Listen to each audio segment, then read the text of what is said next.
Episode 17 of the life of a 19-year-old trying to run a business. In this episode, the cutting machine saga continues. I go to Johannesburg for one day and it's business as usual as I give my dad's Bucky and my Bimmer a wash. So then, continuing on from the last episode with the story of the cutting machine, I was preparing it for its first outing. Well, that happened and I didn't film it because I am the most intelligent human being ever born, ever created. Yes. So to make up for that, I decided to film the next big thing that was happening with the machine, which was us switching up the strategy and trying to go to another area within our little town. This was because the customers in our area were very, let's just say, difficult. You'd find work, cut someone's grass, and then they'll tell you, no, I don't have your 50 rand right now. I'll give you your 50 rand in 2 weeks time because now Sasa hasn't paid. Now Spunky's father hasn't came back, so we don't have money. I promise I'll pay you back in 2 weeks.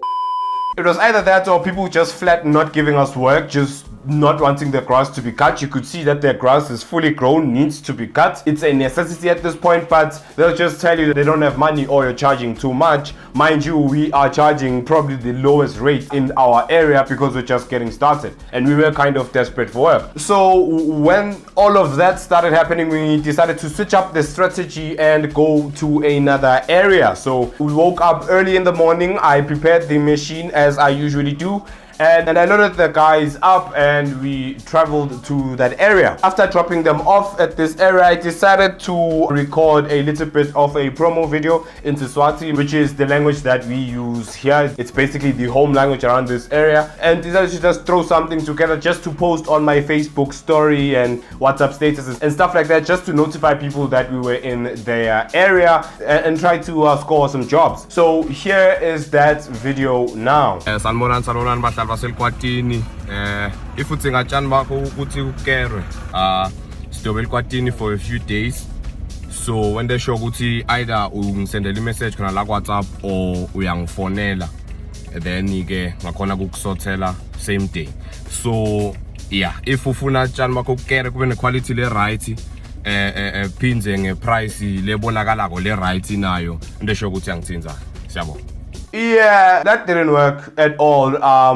In fact, it was a catastrophic failure. It was really bad. It was kind of embarrassing, if I'm being honest, because the boys spent the entire day, I think it was from 8 o'clock up until maybe 3, 4 in the afternoon, and got not one single job. Not one single job. Zilch. Nada. Nothing. So that was heartbreaking, if I'm being honest. I tried posting it on all my socials, pushing that video as much as possible, just trying to get jobs, and people were just generally not interested at all. I think this just comes down to how saturated, I don't even know if you could call it an industry. I'm not gonna call it an industry. That side hustle is. Cutting grass in the cars is really saturated. It's really saturated. People already have their people. That's what they'll tell you. They literally tell you, I already have my people that cut my grass for me and they're gonna come at this time, so I don't need you. You are not needed. And it can be quite heartbreaking to try and build a client base when everyone seems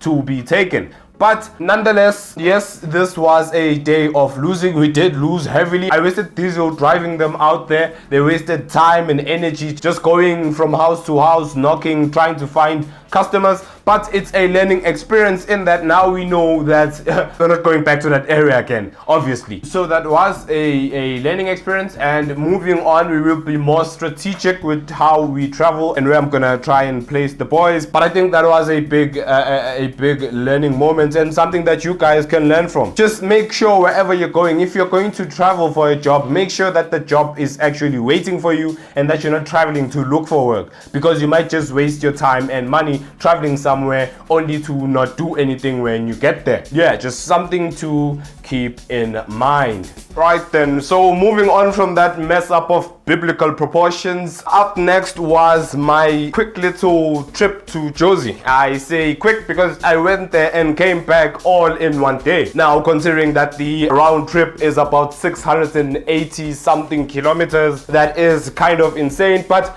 there was a reason for my slight madness. I went there to write my sub for a subject whose name shall not be mentioned. But I went there to write my sub. I think it was at 2 o'clock. Yeah, I think it was at 2 o'clock. So I set off here in the morning. Obviously had to use my dad's bakkie, which is a huge no-no, like massive no-no. Toyota Hilux in Johannesburg is kind of insane. Like, Toyota Hilux in Johannesburg is just testing God at a certain point. It's testing the limits of what he is willing to do for you, because it is so dangerous, and those cars are so targeted in terms of hijackings that it's kind of impossible to go into Josie with a Hilux and come back out.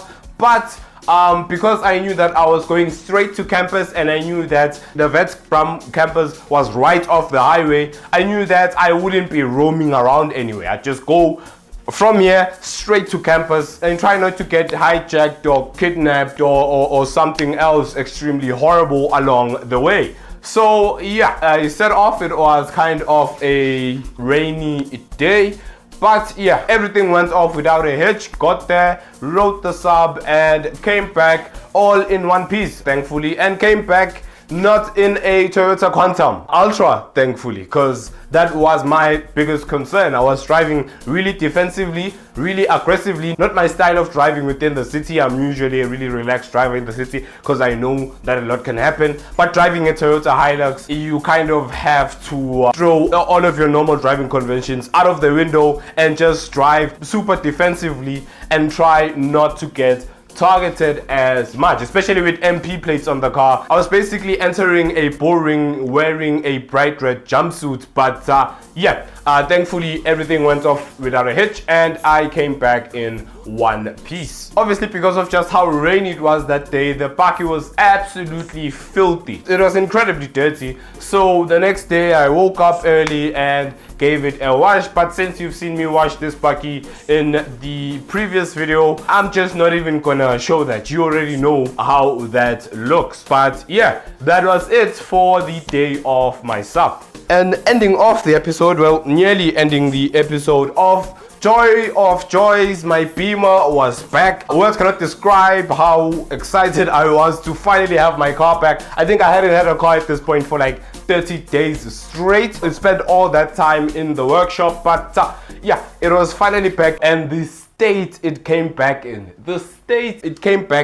It was as if the mechanics were trying to test my detailing capabilities. Absolutely disgusting. Just oil everywhere. Oil in places where you ask yourself, what was an individual's oily hand doing on this particular panel to get it looking this dirty? I mean, just look at these pictures. Just absolutely incredible how dirty they got it. It was as if they were actively trying to get it looking as filthy as possible. So as if I went up to them and I was like, can you just mess my car up as much as you can? Leave no rock unturned. Leave no gray panel unoiled. Absolutely just heartbreaking how my car was looking. But yeah, I had to fix it. There was no other solution. If I wasn't gonna fix it, who was? Or who was to my standards at least? No one was. So broke out the detailing kit and gave it a wash and brought it back to looking like my car. But to be honest, since I bought the BMW, I had been planning a big detail.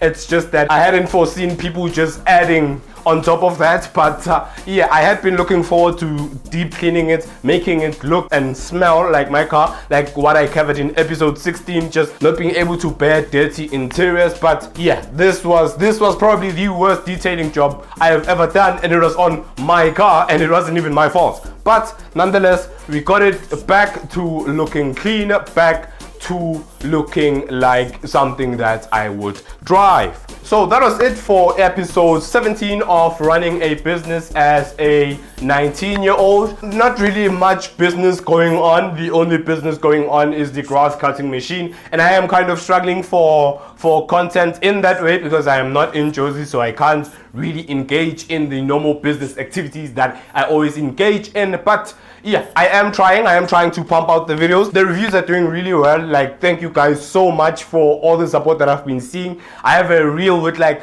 over 100,000 views on Instagram. It is absolutely unreal, the growth that you're seeing in the community, and I am eternally grateful for you guys and for the support that you're showing me and the business. So I want to end this episode with something new. I don't know if it's going to be a continual like segment that I do in each and every one of my episodes, but I just wanted to share, I don't know if you can call it wisdom, but something, a realization that I had like a few days ago. So I was talking to my dad. He's a pastor, and I would describe myself as a Christian man. Not the most devout Christian, but I am trying to work on my faith. So we were discussing the story of Moses, and if you're not familiar, basically Moses was a shepherd chosen by God to lead the children of Israel away from Egypt. The reason why God wanted them out of Egypt is because the king of Egypt, the Pharaoh, was enslaving them and abusing them, right? If you want to hear the entire story of Moses, read the Bible. But the realization that we had when we were dissecting the story is God always has a plan for your life. God always knows why he's putting you through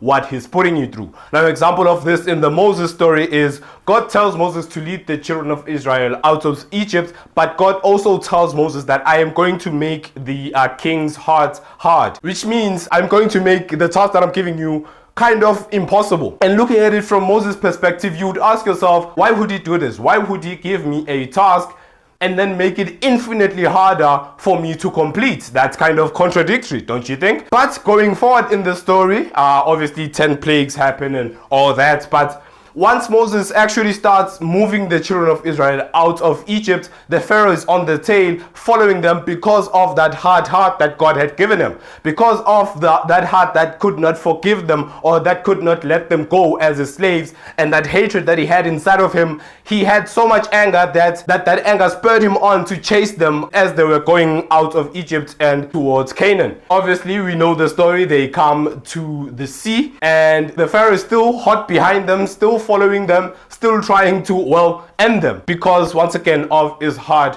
heart. But then I think we know the story here. God tells Moses to point his stick at the water parts, the children of Israel cross, walk on the bottom of the sea with the two sides of the sea besides them, and they get all the way to the other side. But the Pharaoh's army is still chasing them through this channel that Moses has now opened, because once again of his hard heart, the hatred that he had. He wanted to kill them so much that he was wanting to go into something he'd never seen before. And just when the Pharaoh's entire army is in the water, Moses points his stick back at the water, and the water closes and envelops the Pharaoh's entire army and kills them all. Now we see that the hard heart that we had interpreted at the beginning to be something that was a hindrance to Moses' journey was actually something to help him along, was actually part of God's plan. And there's plenty more examples from Moses' story that me and my dad were talking about, but that was the one that really stuck out to me, is that God will give you a hardship for a reason. He gives you a hardship because he knows how it's going to play out with his plan. So it's important to just